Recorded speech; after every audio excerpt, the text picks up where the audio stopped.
Okay, so you see, successful third flight now. A few modifications.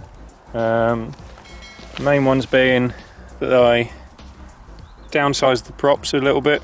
The ones I had on there were 9x6 tri-blades. They're far too powerful for the aircraft, so I've gone down to the same that the Lancaster has got, which is 8x6 tri-blades.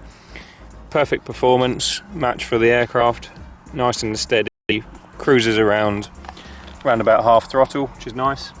Added some more nose weight because that was needed as well. And yeah, as you can see, flies really nicely, very much like the Lancaster. Not quite as good, but that's to be expected. That's why they built the Lancaster, as an upgrade. So, now that we've flown the Manchester and we know it's successful, I can go ahead and show you the paint scheme that I'm exactly going to be using, and we can start painting. Okay, so I'm making really good headway with the Manchester.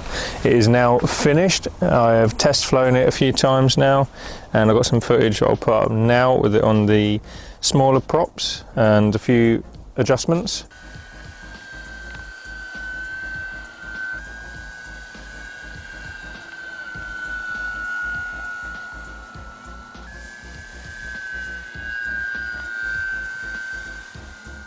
And as you can see, it's flying much better. So I've gone ahead with painting preparations and choosing a particular aircraft that I want to base it on. So the particular one I'm going to base this on is Avro Manchester L7246. L7246 was the first ever prototype Avro Manchester, and it was used in a lot of trial runs for trialing the aircraft, and it was also used in the catapult trials because this aircraft was specified to be used on catapult launch. There's some really interesting pictures if you Google it. Sadly, I don't think any were actually catapult launched, but it would be good, something we might be able to do in the future with this one. It had a very distinctive paint scheme when it was used on the catapult launches or trials, which was a yellow underbelly and camouflage top. I found some pictures on the internet of that paint scheme, and I'm going to try and mimic it onto my aircraft. So I will be taking you along the way once I've got the paint finished and doing decals and details as well.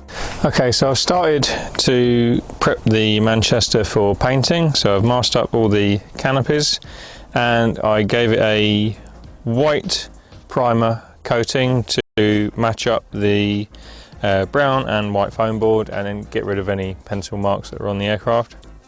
Then I set to adding a yellow underbelly for the paint scheme. So that yellow is now finished, so I can now get on to the camo, which is brown and green on the top. So we'll get doing that now.